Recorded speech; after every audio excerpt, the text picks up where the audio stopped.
मेरे प्यारे बच्चों, आप सबको नमस्कार। आप सबका स्वागत है हमारे इस चैनल पे। भगवान आप सबको सुरक्षित रख रहा होगा, स्वस्थ रख रहा होगा। आप सब अपने घरों पे होंगे। लॉकडाउन में कुछ ढील है, बाहर मत जाइएगा। सिचुएशन बहुत बुरी है, बस तैयारी करते रहिए, पढ़ते रहिए, घर पे योग वगैरह करते रहिए, मस्त रहिए। मेरे प्यारे बच्चों, आज हम थोड़ा आगे बढ़ते हैं। कल हमने जहाँ चीज़ों को छोड़ा था, आज उससे आगे आते हैं। कल हमने सबसेट के बारे में चीज़ों को सीखा था।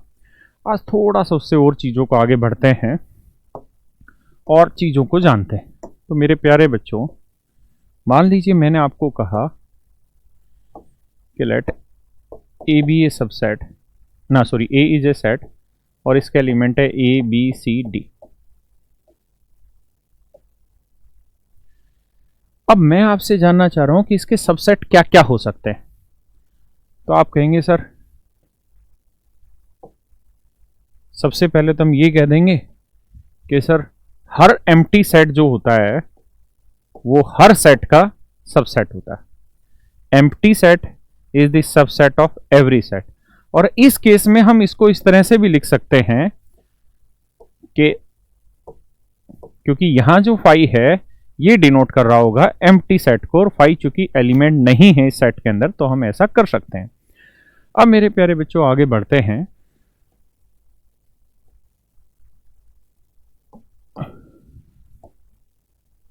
तो मैं ए को लिख सकता हूं सबसेट ऑफ ए, मैं बी को लिख सकता हूं सबसेट ऑफ ए। क्यों? क्योंकि इसके सारे एलिमेंट उसके अंदर मौजूद हैं। ऐसे ही मेरे बच्चों, मैं सी को लिख सकता हूं सबसेट ऑफ ए।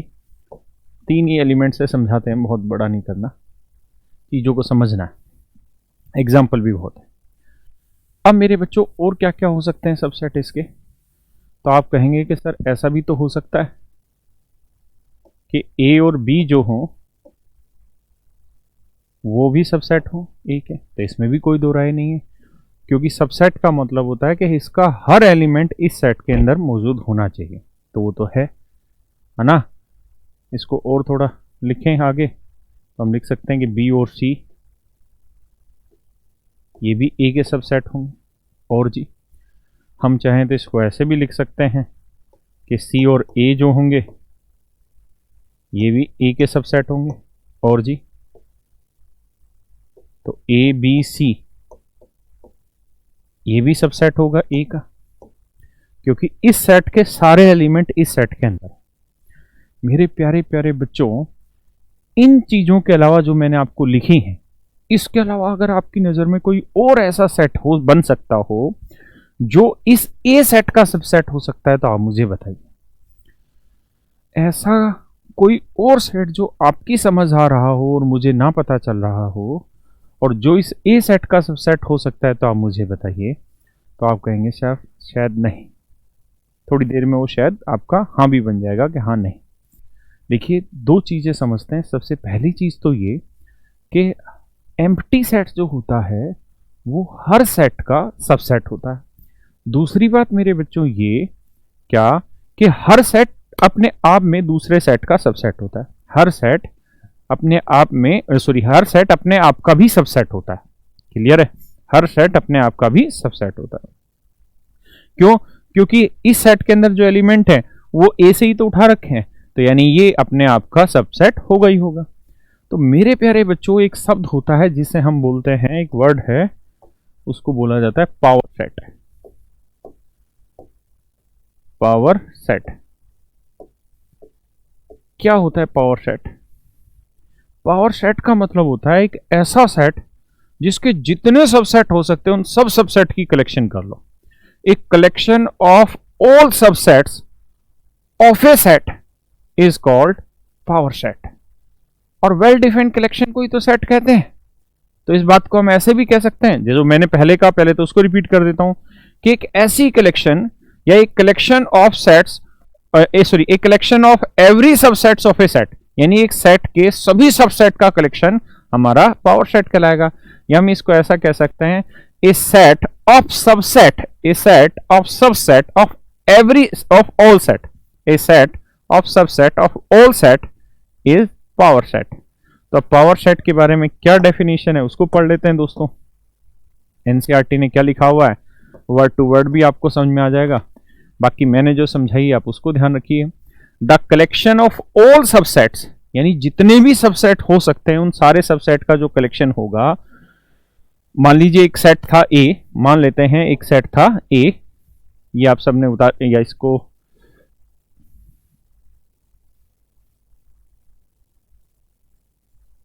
या चलो ये पढ़िए फिर मैं इसको समझाता हूं। The collection of all subset of a set A is called the power set of A, यानी कोई सेट अगर ए है और उसके जितने भी सबसेट हो सकते हैं उन सारे सबसेट की कलेक्शन को कलेक्ट कर लिया जाए तो उसे हम कहते हैं पावर सेट ऑफ ए। क्या बोलेंगे, पावर सेट ऑफ ए। क्या बोलेंगे दोस्तों, पावर सेट ऑफ ए, है ना। तो अगर मैं पावर सेट ऑफ ए आपसे पूछना चाहूं क्या होगा, तो आप कहेंगे देखिए सर कि ये कोई सेट था हमारा ए, इसके हमने इतने सारे सबसेट बनाए हैं, तो ए सेट का अगर हमें पावर सेट बनाना है, क्या बनाना है मेरे बच्चों, पावर सेट बनाना है, तो पावर सेट जो होता है उसे हम पी ए से डिनोट करेंगे। पी ए का मतलब ये बना कि ए सेट का पावर सेट, पी ए का मतलब बना ए सेट का पावर सेट। और इसको अगर हमें लिखना होगा तो इस तरह लिखना होगा, तो पहला एलिमेंट लिखेंगे तो इसकी जगह 5 लिख लो या नल सेट की फॉर्म ऐसे बना लो। अगला एलिमेंट हम लिखेंगे ए, फिर उससे अगला एलिमेंट लिखेंगे बी, उससे अगला एलिमेंट लिखेंगे सी, मेरे बच्चों ऐसे ही उससे अगला एलिमेंट लिखेंगे क्या, ए बी, सी हो गया ना 4, तो ए बी, फिर उससे अगला एलिमेंट लिखेंगे हम बी सी, फिर उससे अगला एलिमेंट लिखेंगे हम सी ए, फिर उससे अगला एलिमेंट लिखेंगे हम ए बी सी, और फिर हम इसको बंद कर देंगे ब्रैकेट को। तो ये जो सेट बना, ये जो बना, ये यहां से लेके और यहां तक का ये हमारा बना पावर सेट। क्या बना, पावर सेट। तो मेरे प्यारे बच्चों मुझे उम्मीद है आप पावर सेट को बहुत अच्छे से समझ गए होंगे कि पावर सेट क्या होता है। एक सेट के जितने भी सबसेट होते हैं उन सारे सबसेट का जो कलेक्शन होता है उसे हम पावर सेट कहते हैं। मान लीजिए एक सेट ए है तो इसके जितने सबसेट होंगे उन सारे सबसेट का कलेक्शन पावर सेट ऑफ ए बोला जाएगा। इतनी सी बात है, बच्चों वाली बात है, आप समझ गए होंगे। अब मेरे बच्चों इसी में थोड़ा सा और ज्ञान ले लेते हैं, अगर इतनी बात आपको समझ आ गई।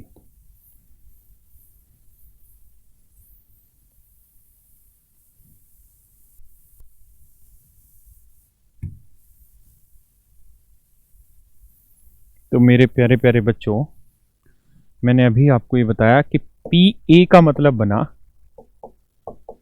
Power set of A, power set of ए।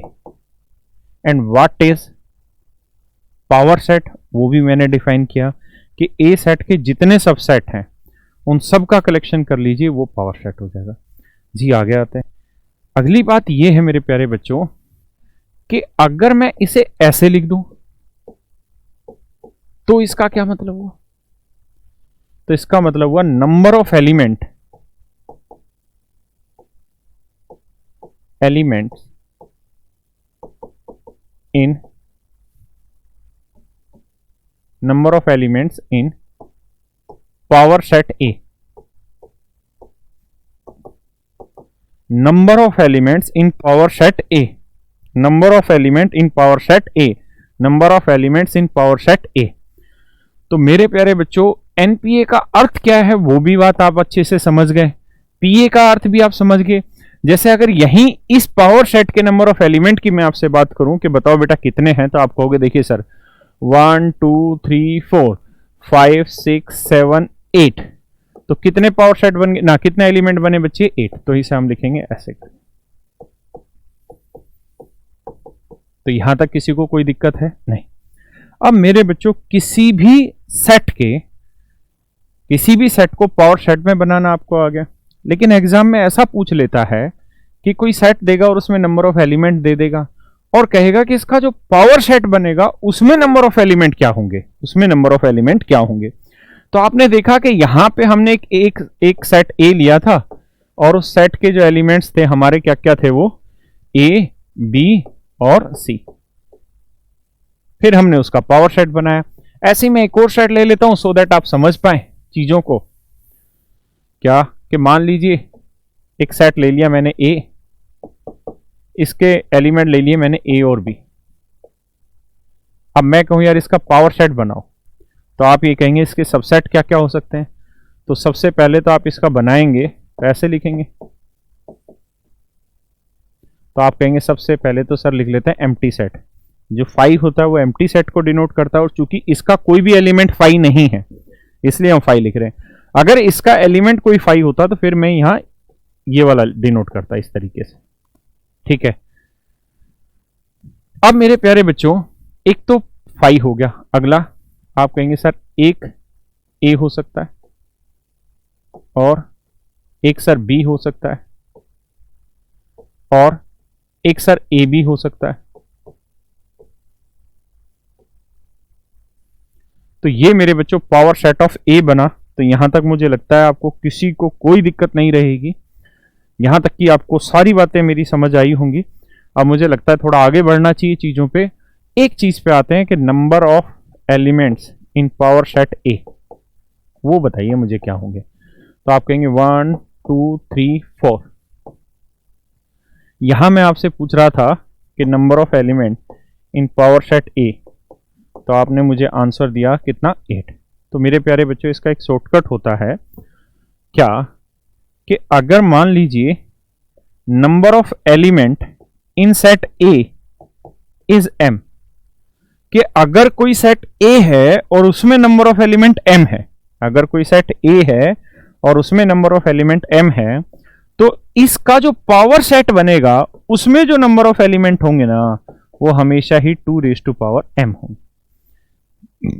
इसमें इसका जो पावर सेट होगा उसमें जो नंबर ऑफ एलिमेंट होंगे वो मेरे प्यारे बच्चों हमेशा ही 2 रेज़ टू पावर एम होंगे। तो यहां तक किसी को कोई दिक्कत हो, कोई समस्या हो तो आप मुझसे पूछ सकते हैं, मैं आपको दोबारा एक्सप्लेन कर दूंगा।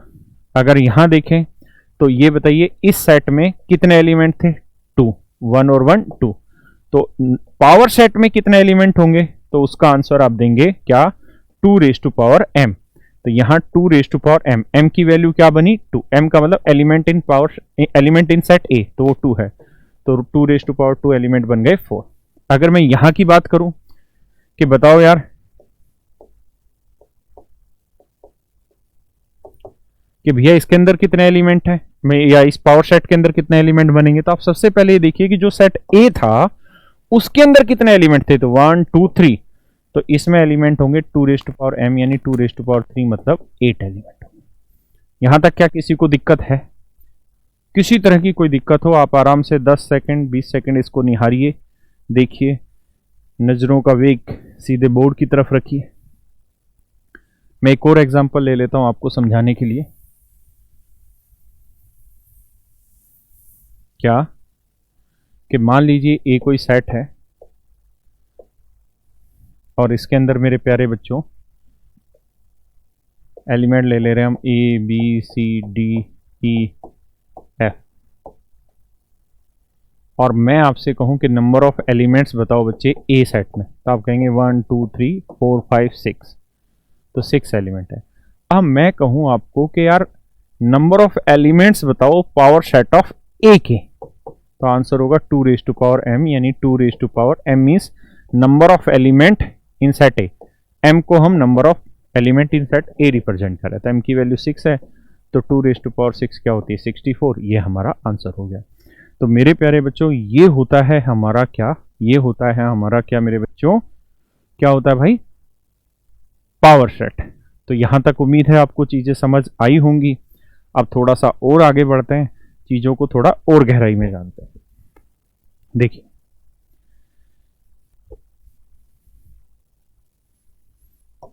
इसी में एक सेट और था, सॉरी,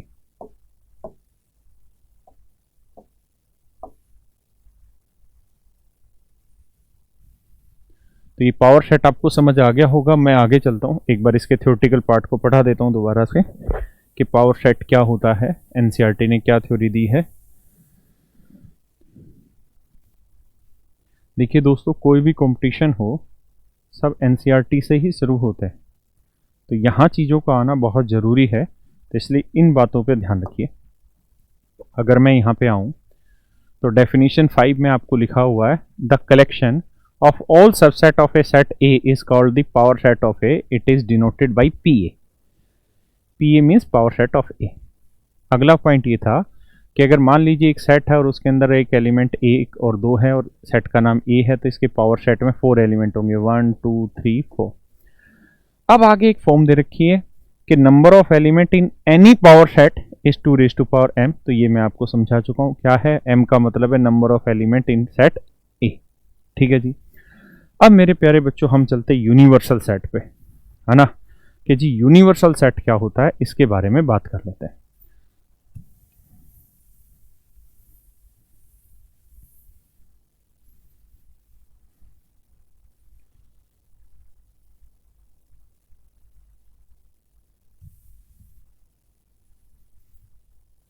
कह रहा है usually in a particular context.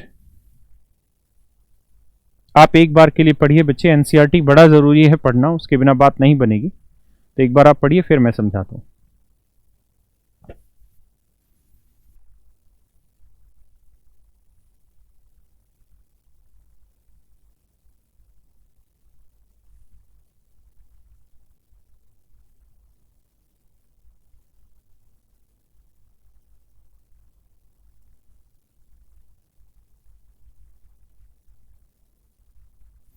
देखिए बच्चे, इन्होंने एक एग्जाम्पल के थ्रू समझाया है कि भाई यूनिवर्सल सेट क्या होता है, उसके बारे में बात कर लेते हैं।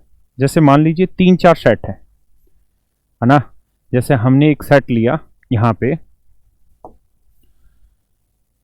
हमने ले लिया नंबर्स के बारे में, और हम नेचुरल नंबर का हमने एक सेट ले लिया। ठीक है जी। अब इसका सबसेट करने लगेंगे तो प्राइम नंबर्स का भी सबसेट उसी के अंदर आएगा, इवन नंबर का भी सबसेट उसी के अंदर आएगा, ओड नंबर का भी सबसेट उसी के अंदर आएगा। या मैं एक एग्जांपल के थ्रू इनको समझाता हूं आपको। पहले आपको नंबर सिस्टम के बारे में हल्का सा बता दूं सो दैट आपको दिक्कत ना हो। देखिए क्या कहना चाह रहा हूं मैं।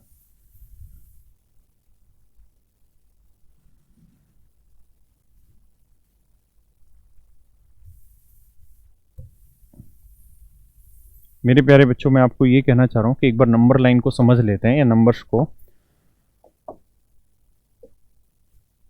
अगर ये नंबर है, नंबर लाइन है, ये 0 है, ये माइनस इन्फिनिटी है और ये प्लस इन्फिनिटी, ये 1 है, ये 2 है, ये 3 है, और इसी तरीके से आगे चीजें चलती चली जा रही। तो मेरे प्यारे बच्चों, इन सब को हम बोलते हैं नेचुरल नंबर। मेरी बातों को बस ध्यान से देखते रहना और सुनते रहना। इन्हें हम बोलते हैं नेचुरल नंबर, पहले भी बता चुका हूं, लेकिन यूनिवर्सल सेट के नाम से चीजें समझानी पड़ रही। इसी को हम पॉजिटिव इंटीजर भी कहते हैं। अब मुझे ये बताओ मेरे दोस्तों कि अगर मुझे इवन नंबर ढूंढने हैं तो इवन नंबर किस में मौजूद होंगे? भाई नेचुरल नंबर जो होते हैं वो एन से हम डिनोट करते हैं, और नेचुरल नंबर में क्या क्या डिनोट होगा? 1 2 3 4 5, ये सब ये नेचुरल नंबर हुआ। अब मैं कहूं कि यार प्राइम नंबर बताओ किस में से होते हैं, तो प्राइम नंबर भी इसी में से होते हैं। तो आप कहेंगे 2 3 5 7, है ना। उसके बाद फिर 11 13, ये सब भी तो आपके प्राइम नंबर नेचुरल नंबर में से ही होते हैं। अब मैं आपको कहूं कि यार इवन नंबर बताओ कौन कौन से होते हैं, तो आप कहेंगे सर 2 4 6 8 10, है ना। अब मैं कहूं यार ओड नंबर बताओ, तो आप कहेंगे सर देखिए ओड नंबर लेने तो 1 3 5 7, और भी बहुत सारे चीजें मैं यहीं से पूछ सकता हूं। मैं आपसे ये भी कह सकता हूं कि यार एक सेट बनाइए ए जिसमें मल्टीपल ऑफ 5 लिखा हो, तो आप कहेंगे 5 10 15 20, है ना। मैं एक और बोल दूं कि यार एक सेट बी बनाइए, मल्टीपल ऑफ 4 बनाइए, तो 4 8 12 16 एंड सो। तो आपने एक चीज देखी होगी, अगर मैं इनके नाम रख देता हूं, इस सेट का नाम मैं ई रख लेता हूं मेरे बच्चों, समझने के लिए इस सेट का नाम ओ रख लेता हूं मैं। तो आप मुझे ये बताओ कि जो ओ है, ओ जो सेट है वो n का सबसेट होगा कि नहीं होगा। तो आप कहेंगे बिल्कुल सही बात है सर, ओ जो है वो n का सबसेट होगा, क्योंकि o के अंदर जितने भी एलिमेंट लिखे होंगे वो सारे के सारे नेचुरल नंबर होंगे, यानी n वाले सेट में से होंगे। मैं आपसे कहूं कि बेटा ये बताओ कि जो e होगा वो n का सबसेट होगा कि नहीं होगा, आप कहेंगे बिल्कुल होगा। मैं कहूं कि बच्चे p जो होगा वो सबसेट होगा कि नहीं होगा, आप बिल्कुल कहेंगे, क्योंकि जो भी प्राइम नंबर होता है वो नेचुरल नंबर में से ही होता है ना। अगर मैं कहूं a जो होगा वो n का सबसेट होगा कि नहीं होगा, बिल्कुल होगा, क्योंकि सारे पॉजिटिव नंबर है, ये नेचुरल नंबर के में ही होंगे, और नेचुरल नंबर को हम पॉजिटिव इंटीजर भी बोलते हैं। मैं कहूं b सबसेट होगा कि नहीं होगा n का, आप कहेंगे बिल्कुल होगा। तो आपने देखा कि यार ये भी सबसेट है इसका, ये भी इसका सबसेट है, ये भी इसका सबसेट है, ये भी इसका सबसेट है, ये भी सबसेट है। तो ऐसे केसेस में हम कह देते हैं कि n जो होगा वो यूनिवर्सल सेट हो जाएगा। n क्या हो जाएगा, यूनिवर्सल सेट। लेकिन यूनिवर्सल का मतलब यूनी कि हर चीज के लिए हो गया ना। जिस कॉन्टेक्स्ट में हम बात करने लग रहे हैं, हम बात करने लग रहे हैं इस कॉन्टेक्स्ट में 1 2 3 4 5 6, इस कॉन्टेक्स्ट में अगर हम इस संदर्भ में बात कर रहे हैं तो इस संदर्भ में मेरे बच्चों ये मेरा क्या होगा, यूनिवर्सल सेट। क्या आप मेरी बात से सहमत हैं या नहीं? फिर से समझाता हूं। देखिए, जब सारे ही सेट्स जितने लिखे हुए हैं वो सारे ही किसी एक सेट के सबसेट बनने लग रहे हों, तो हम ऐसी स्थिति में कहते हैं कि वो सेट उस कॉन्टेक्स्ट का यूनिवर्सल सेट कहलाता है। क्या कहलाता है मेरे बच्चों? यूनिवर्सल सेट कहलाता है। यही उसकी डेफिनेशन थी। एक बार उसी डेफिनेशन को समझने का प्रयास करते हैं। हाँ, आइए दोस्तों, यही चीज लिखी हुई है कि अगर हम एक पर्टिकुलर कॉन्टेक्स्ट की बात करते हैं, यानी जिस चीज के बारे में हम बात करने लग रहे हैं, क्लियर है, यानी एक ही संदर्भ हो जिस पर्टिकुलर चीज की हम बात कर रहे हैं। अगर इस पर्टिकुलर वर्ड को ही और डिटेल में समझाना है तो आप ऐसे सोचिए कि मैंने कहा कि यार ए एक सेट है, वो है, आप समझते चले जाना, ऑल स्टूडेंट्स ऑफ स्कूल, कि भैया स्कूल में जितने भी स्टूडेंट है ना उन सब का एक सेट बना दिया। फिर एक बी सेट बनाया, इसके अंदर मैंने लिखा all girls of the school, school में जितनी गर्ल्स है उनका बना दिया। फिर एक सी सेट बनाया, ये सारा लड़कों का सेट बना दिया। फिर डी मैंने सेट बनाया कि 9th क्लास में कितने बच्चे हैं। फिर ई सेट बनाया 10th क्लास में कितने बच्चे हैं। तो यहां जो बात हो रही है, यहां नंबर ऑफ स्टूडेंट्स की बात हो रही है और एक ही कंटेक्स्ट की बात हो रही है, मतलब एक ही स्कूल के बच्चों की बात होने लग रही है। तो आप जानते हैं 10th क्लास में भी जो बच्चे होंगे वो स्कूल के सारे बच्चों के ही हिस्से होंगे, इसका मतलब ये उसका सबसेट होगा। 9th क्लास में जो बच्चे होंगे वो भी इसका सबसेट होगा, सारी लड़कियां भी इसका सबसेट होगी, सारे लड़के भी इसका सबसेट होगा। तो इस कॉन्टेक्स्ट में ए जो हो जाएगा मेरे प्यारे बच्चों, वो क्या हो जाएगा, यूनिवर्सल सेट हो जाएगा। क्या हो जाएगा, यूनिवर्सल सेट। कॉन्टेक्स्ट सेम होना चाहिए या एक पर्टिकुलर होना चाहिए, उसी के संदर्भ में बात हो रही हो तो। और यूनिवर्सल सेट को कैपिटल यू से डिनोट भी कर देते हैं, ठीक है। अब यही राम कहानी इसके अंदर लिखी हुई है, आप सुनना चाहें तो आप सुन लीजिए। मैं एनसीईआरटी इसलिए भी साथ साथ लिखवा रहा हूं या दिखा रहा हूं पेजेस को, क्योंकि एनसीईआरटी का जो रेफरेंस है ना वो फाइनल माना जाता है, ठीक है। आप किसी भी बुक को उठा के देख लें, एनसीईआरटी ने जो लिखा है उसी को फाइनल माना जाता है। तो यहां नंबर के बारे में बताया कि जैसे नेचुरल नंबर है और उसके बहुत सारे हम नंबर बना रहे हैं, जैसे प्राइम नंबर का बनाया, इवन का बनाया, ओड का बनाया। तो यहां पे जो नेचुरल नंबर है वो उन सब का क्या हो गया, यूनिवर्सल सेट हो गया। क्या हो गया मेरे दोस्तों, यूनिवर्सल सेट हो गया। यूनिवर्सल सेट को हम कैपिटल यू से डिनोट करते हैं और जो उसके सबसेट होंगे उनके हम नाम a b c d a m p n कुछ भी रख लेंगे, वो उनके सबसेट होंगे। तो आपको इतनी बात समझ आई होगी। मैं एक दो एग्जांपल के थ्रू चीजें और भी समझा देता हूं। अगर आप यहां देखें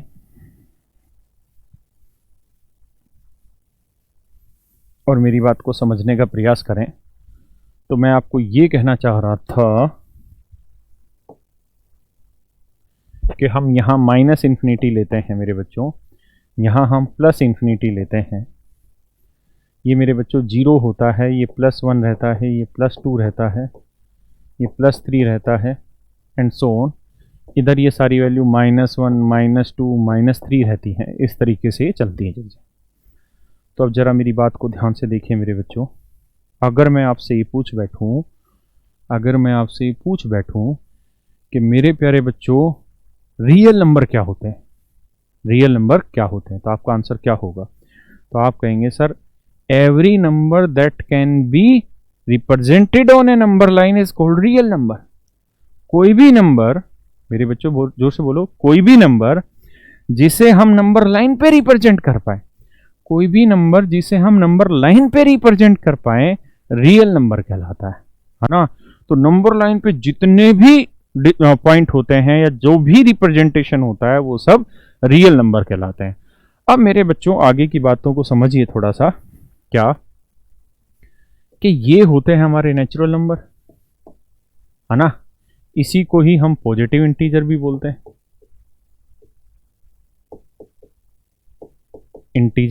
हैं, उसके बाद ये हमारा होल नंबर होता है जब 0 इंक्लूड कर लेते हैं, इसे हम W से डिनोट कर देते हैं। ये हमारे नेगेटिव इंटीजर होते हैं,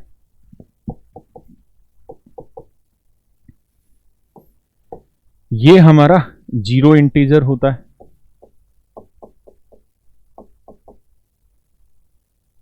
क्लियर है जी? अब आप जानते हैं कि हर नंबर इंटीजर फॉर्म में तो नहीं हो सकता, है ना। 1 और 2 के बीच में बहुत सारे पॉइंट है, वो तो डेसिमल को ही रिप्रेजेंट करने लग रहे होंगे। तो हम रियल नंबर को 2 हिस्सों में बांटते हैं,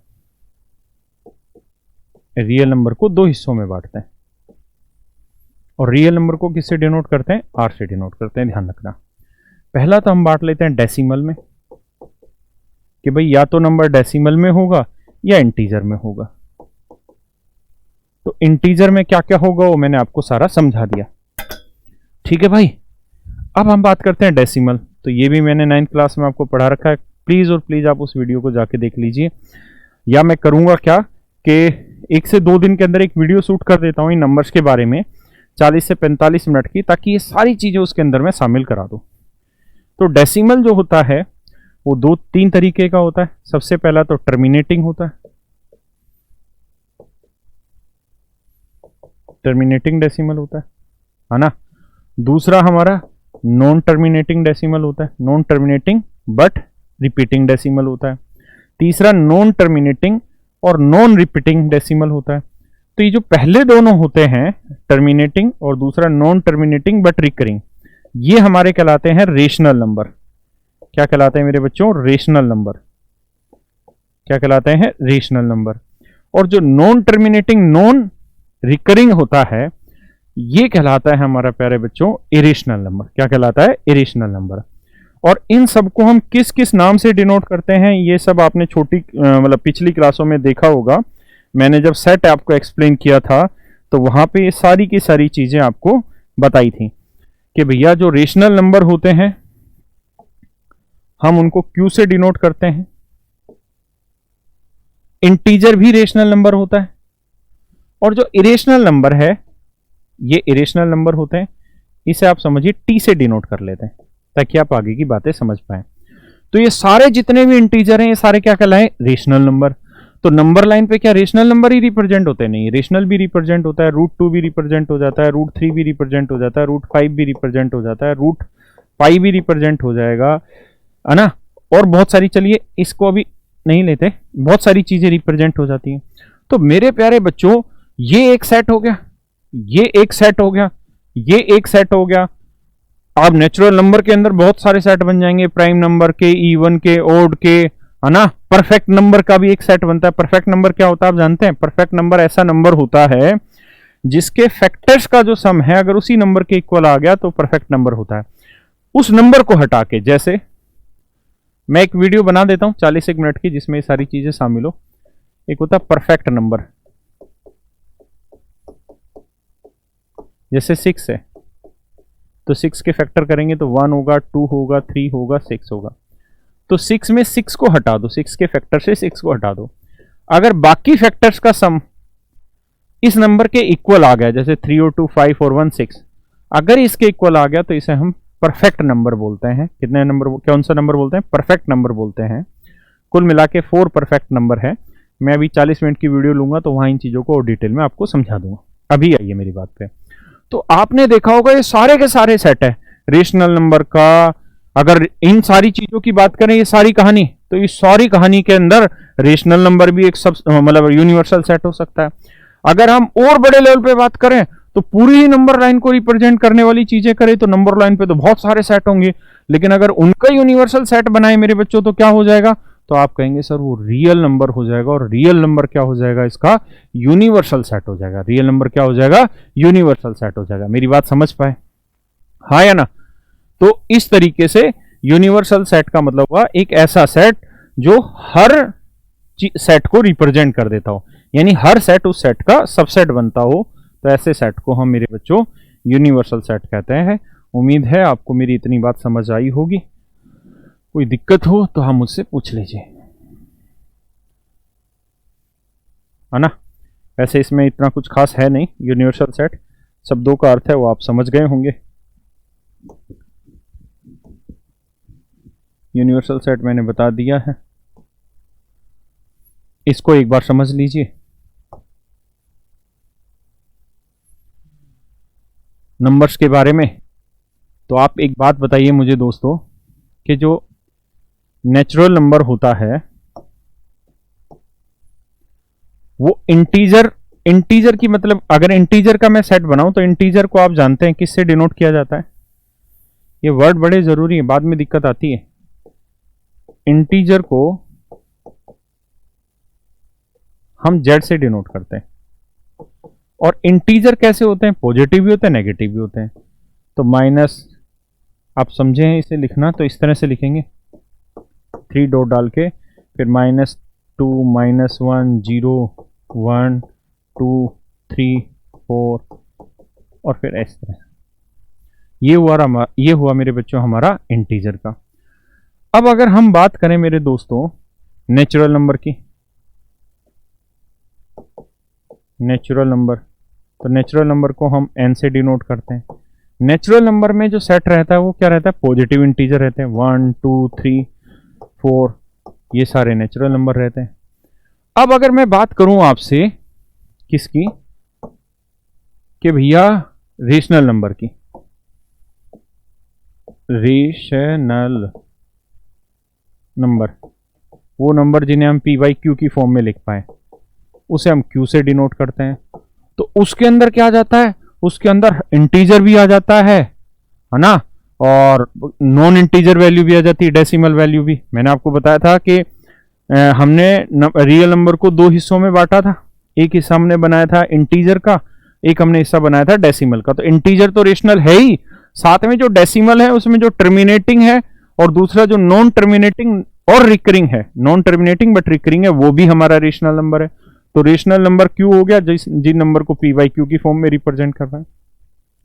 तो ये बड़ा टुकड़ा हुआ, ये उससे छोटा टुकड़ा हुआ, ये उससे छोटा टुकड़ा हुआ। तो n जो होगा वो सबसेट होगा किसका? z का, क्योंकि नेचुरल नंबर इंटीजर का हिस्सा हुआ। अगर मैं ऐसे ही कहूं कि यार इंटीजर किसका सबसेट होगा, तो आप कहेंगे इंटीजर सबसेट होगा किसका? रेशनल नंबर का। अब मैं कहूं यार रेशनल नंबर किसका सबसेट होगा, तो आप कहेंगे sir rational number real number का सबसेट हो जाएगा। रेशनल नंबर रियल नंबर का सबसेट हो जाएगा, क्योंकि रियल नंबर के ही तो पार्ट होते हैं रेशनल नंबर, है ना? तो यही बात वो यहां पे कहना चाह रहा था। अगर आप इतनी बात समझ गए, एक बार 10 सेकंड के लिए आप देख भी लीजिए जो चीजें हैं। बाकी आपने अगर 9th क्लास की वो वीडियो देखी है तो बहुत अच्छी चीज है, वो बड़ी जरूरी है मेरे दोस्तों। और अगर फिर भी आपने नहीं देखी है तो मैं एक 40 मिनट की वीडियो आप लोगों के लिए अलग से शूट कर दूंगा, जहां पे ये सारी इंफॉर्मेशन मिल जाएगी नंबर्स की। तो अब मेरी बात को समझिए जरा, क्या कहना चाह रहा था मैं यहाँ पे? मैं ये कहना चाह रहा था मेरे दोस्तों कि नेचुरल नंबर जो है वो natural number is the subset of integer, integer is the subset of rational number, और rational number is the subset of real number. और टी को हमने किससे डिनोट किया था? आपको याद हो, थोड़ी देर पहले ही मैंने बताया था। तो मैंने कहा था कि टी हम डिनोट कर रहे हैं किसे? इरेशनल नंबर को। टी हम किसे डिनोट कर रहे हैं? Irrational number. तो रियल नंबर के हम 2 पार्ट करते हैं, एक रेशनल नंबर और एक इरेशनल नंबर। तो यानी रेशनल नंबर भी रियल का पार्ट है और इरेशनल नंबर भी रियल का पार्ट है। इसका मतलब ये हुआ कि जो इरेशनल नंबर है जो इरेशनल नंबर है वो भी क्या हुआ, सबसेट हुआ किसका, रियल नंबर का। लेकिन मैं आपसे पूछूं कि क्या नेचुरल नंबर सबसेट होगा इरेशनल नंबर का, तो आप कहेंगे नहीं, रेशनल नंबर का सबसेट होता है नेचुरल नंबर, तो ये तो नहीं होगा।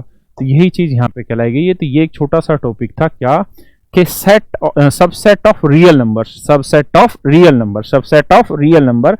ये मेरे प्यारे बच्चे एक छोटा सा कॉन्सेप्ट था। उम्मीद है आपको बात समझ आई होगी। अब थोड़ा सा चीजों को आगे चलते हैं। 10 सेकंड के लिए आप एक बार इस चीज को पढ़िए, फिर थोड़ा आगे बढ़ेंगे।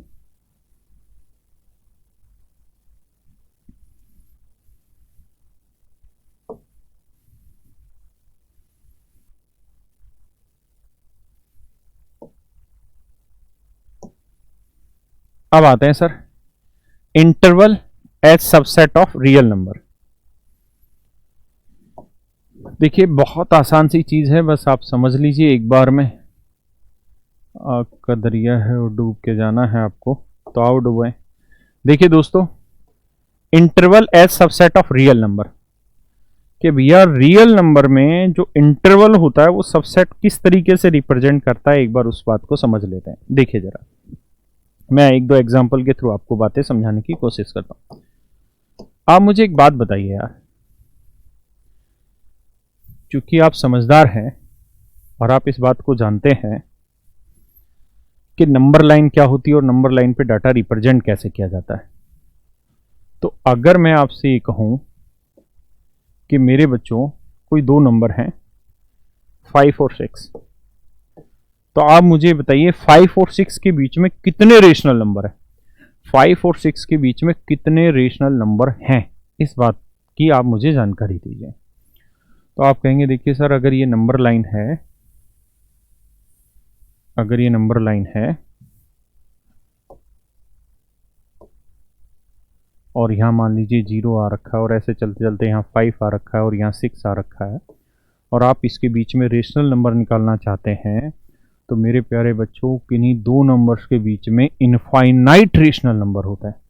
किन्हीं दो नंबर्स के बीच में इनफाइनाइट रेशनल नंबर होते हैं। कैसे होते हैं, इनफाइनाइट रेशनल नंबर होते हैं। तो मेरे बच्चों इनफाइनाइट रेशनल नंबर क्यों होते हैं, जैसे मैं बताऊं तो मैं इसको इस तरह लिख सकता हूं 5.01, 5.02, 5.03, है ना। 9th क्लास में मैंने ये सारी चीज़ें पढ़ाई, आप पढ़ भी सकते हैं अगर समय है तो। ऐसे चलते चलते मैं इसको 5.09 लिख सकता हूँ।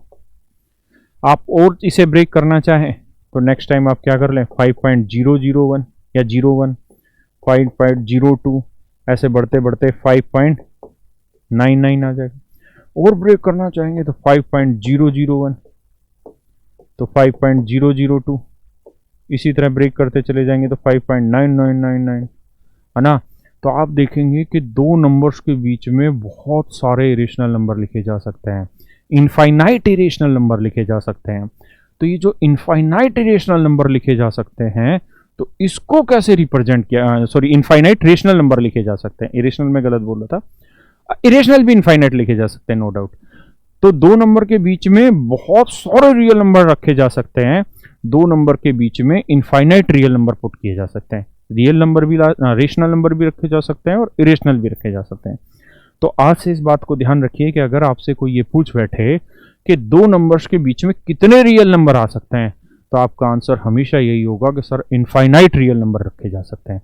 तो मान लेते हैं दोस्तों, मैं आपको एक सेट बोल देता हूं यहां पे,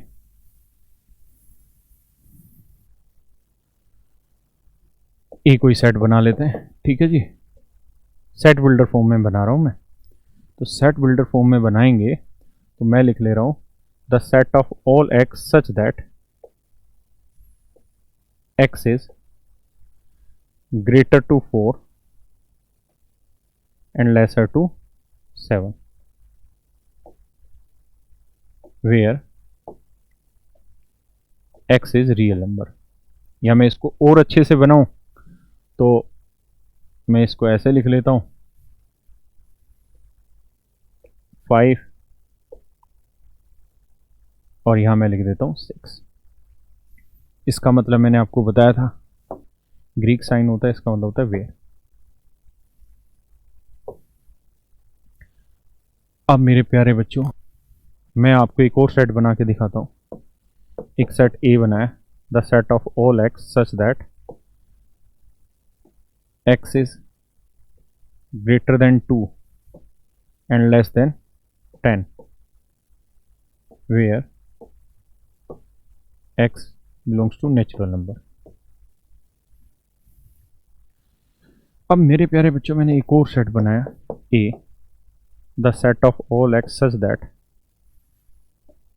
x is greater than 1 and less than 20, और मैंने इक्वल भी कर दिया where x is even number, even natural number. अब मेरे प्यारे बच्चों मैं आपको ये कहूं कि भाई मेरे, आप मुझे इन्हें रोस्टर फॉर्म में रिप्रेजेंट करके दिखाइए। रोस्टर फॉर्म में रिप्रेजेंट करिए या टेबुलर फॉर्म में रिप्रेजेंट करिए, तो रिप्रेजेंट करके बताइए। एक बार के लिए आप इसे पढ़ लीजिए, फिर मैं कुछ चीजें मिटाऊंगा यहां से।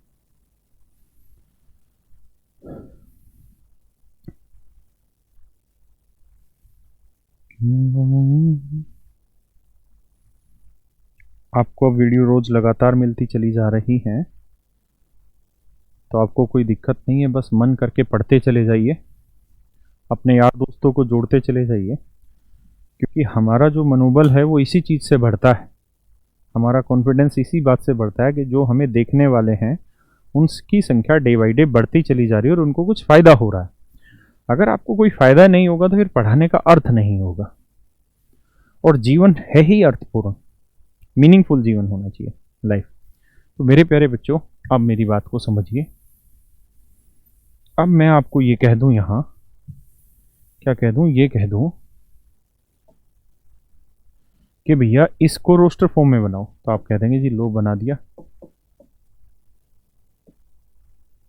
क्या कि भैया x एक नेचुरल नंबर है, 2 और 10 के बीच में होना चाहिए, तो 3 4 5 6 बना देते हैं जी। 3 4 5 6 7 8 9। अगर यहाँ इक्वल का साइन यूज करा देता तो हम इक्वल का लेके चल लेते, फिर 2 से 10 तक का लेके चल लेते। अगर हम यहाँ की बात करें तो यहाँ कह रहा है कि x की वैल्यू 1 से लेके 20 तक है, और इक्वल भी है, 1 के इक्वल भी हो सकती है, 1 से बड़ी भी और 20 के इक्वल भी, 20 से छोटी, और इवन नंबर है। तो यहाँ हम सेट बनाएंगे इवन नंबर का, तो इवन होता है 2 4 6 8 10 12 14 16 18 20, क्योंकि 20 लेना था, ये हमने सेट बना दिया। लेकिन मेरे प्यारे बच्चों, मैं आपसे ये कहूं कि यार इसको रोस्टर फॉर्म में रिप्रेजेंट करके दिखाओ। इसको किस में रिप्रेजेंट करके दिखाओ दोस्तों? रोस्टर फॉर्म में रिप्रेजेंट करके दिखाओ। तो आप कहेंगे सर 5 से लेके 6 तक तो इनफाइनाइट रेशनल नंबर हो गए ना, इनफाइनाइट रियल नंबर हो गए। आर का मतलब होता है रियल नंबर। तो अगर 5 से 6 के बीच में, 5 to 6 के बीच में इनफाइनाइट रेशनल नंबर है, तो उसे कैसे रोस्टर फॉर्म में रिप्रेजेंट करें? तो मेरे प्यारे बच्चों, ये बहुत बड़ी समस्या रही मैथमेटिशियंस के आगे, तो उन्होंने इसका एक इजाद किया। और क्या इजाद किया अब उसको समझ लेते हैं। अगर आपको ये दोनों बातें समझ आ गई हैं तो, कि भैया इन दोनों को रिप्रेजेंट करना आसान था, क्योंकि जो डाटा थे, जो एलिमेंट थे, जो ऑब्जेक्ट थे, जो मेंबर थे, वो फाइनाइट थे। और अगर फाइनाइट मेंबर हैं तो रिप्रेजेंट करना आसान है। बट मेरे प्यारे बच्चों, अगर इनफाइनाइट मेंबर हैं then it is quite difficult to represent it. तो एक मेथड निकाला क्या, कि interval of subset of r, कि अगर आर यानी आर मींस कोई रियल नंबर है, तो उसके सबसेट को अगर हमें रोस्टर फॉर्म में लिखना है तो उसे हम फिर इंटरवल फॉर्म में लिखेंगे। किस फॉर्म में लिखेंगे? इंटरवल फॉर्म में लिखेंगे। इंटरवल फॉर्म की क्या कहानी है उसको एक बार समझते हैं।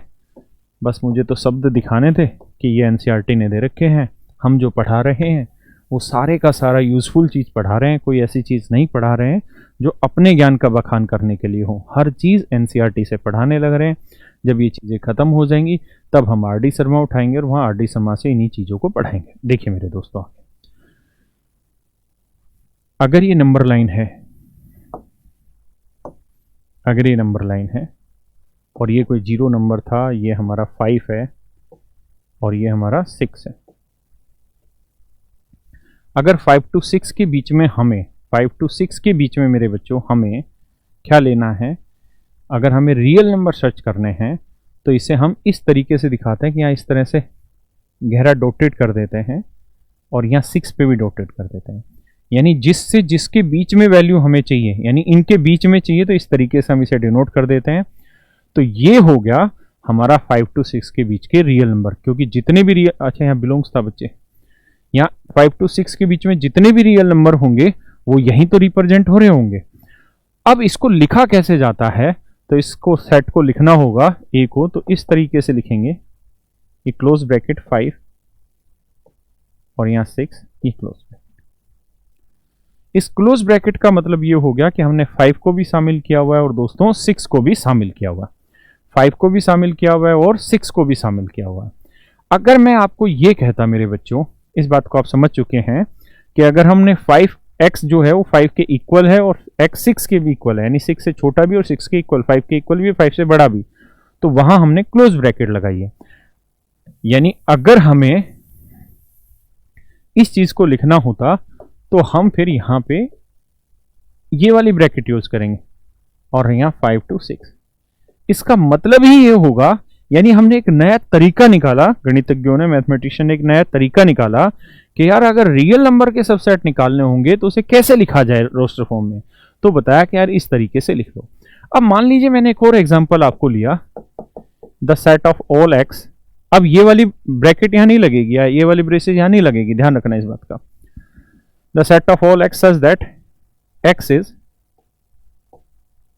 greater than 5 and less than 6 where x belongs to real number।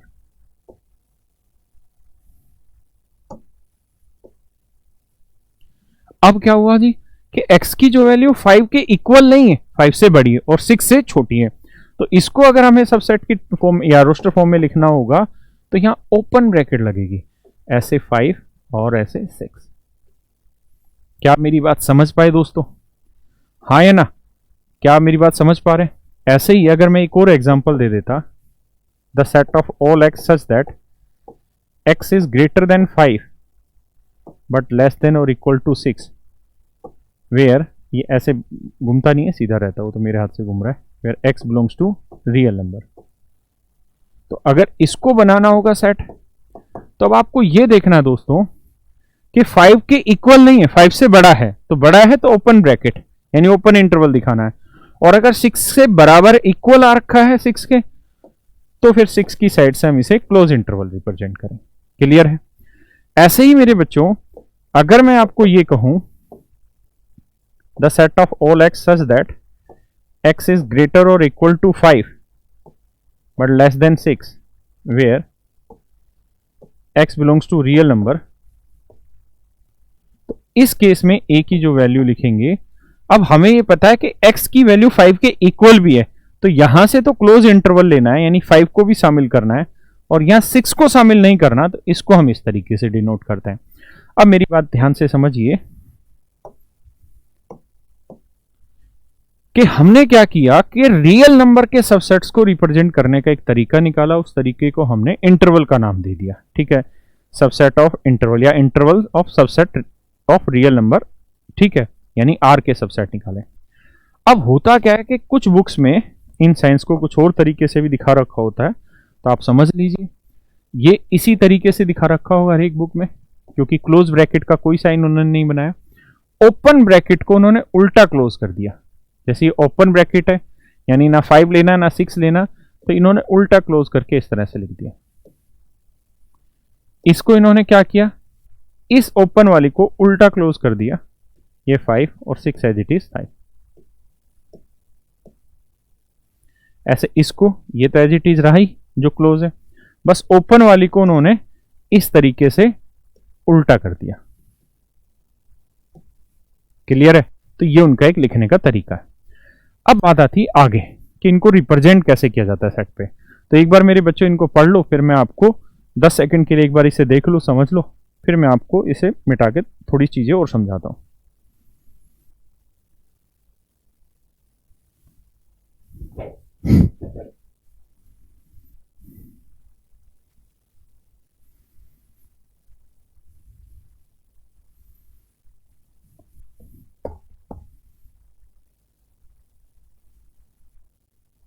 आइए मेरे प्यारे प्यारे बच्चों, अब मैं आगे क्या कहना चाह रहा हूं वो समझिए। मैं आगे ये कह रहा हूं,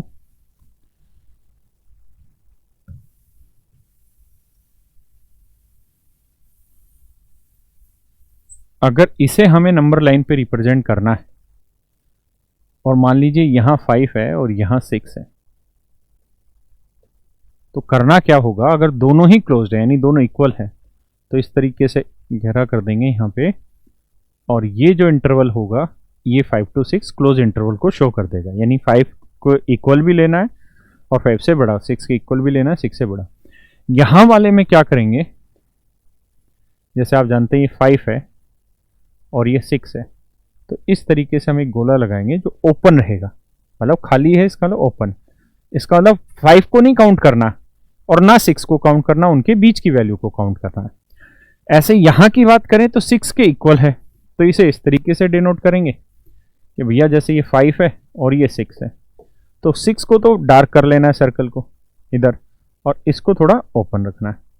तो यहां से ये जो गैप होगा, यानी इस चीज को हम डिनोट करेंगे, तो हम कहेंगे कि 5 के से ग्रेटर और 6 से लेसर और 6 के इक्वल।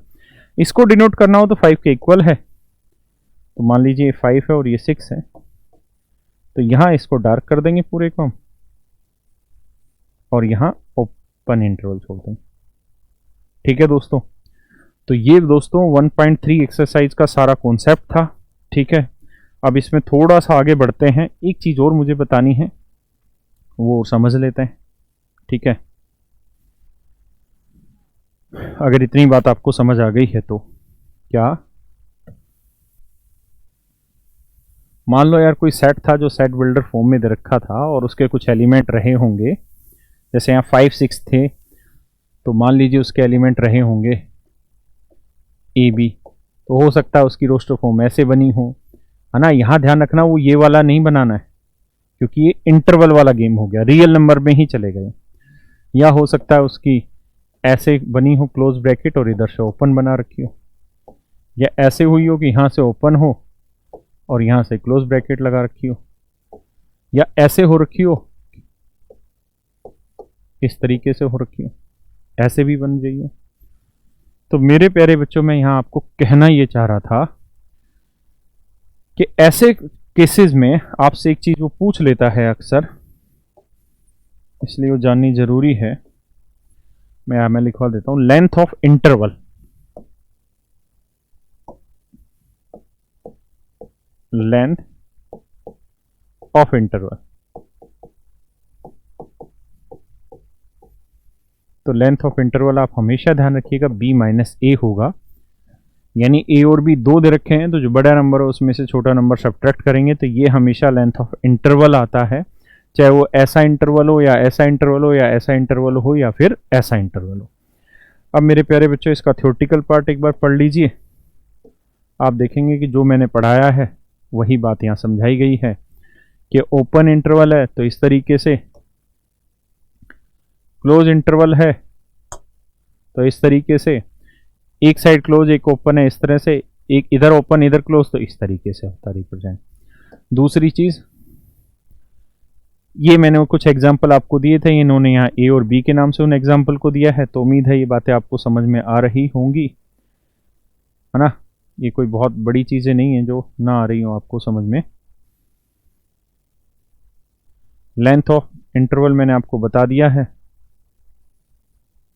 तो दोस्तों लेंथ ऑफ इंटरवल हो गया, तो आगे की चीजों पे पढ़ेंगे। अब बाकी चीजों को फिर कल पढ़ते हैं, आज के लिए इतना ही रखते हैं। मेरे प्यारे बच्चों, आप खुश रहें, स्वस्थ रहें, मस्त रहें, पढ़ते रहें, भगवान से यही दुआ है। बस आप पढ़ते रहें, तैयारी करते रहें, अपने यार दोस्तों को बताते रहें कि यहाँ पे इस चैनल के थ्रू वो कॉन्सेप्चुअल चीज़ों को समझ सकते हैं। अगर एक बार आप कॉन्सेप्चुअल चीज़ों को समझ गए तो आगे का खेल बहुत आसान होगा। तो आज के लिए दोस्तों इतना ही रखते हैं, अब अगली क्लास में मिलते हैं। डेली रात को 8 बजे आपकी क्लासें लाइव होती हैं, तो आप आइए, अपने दोस्तों को जोड़िए, और जो डाउट हो कमेंट सेक्शन में बताइए। Thank you, bye.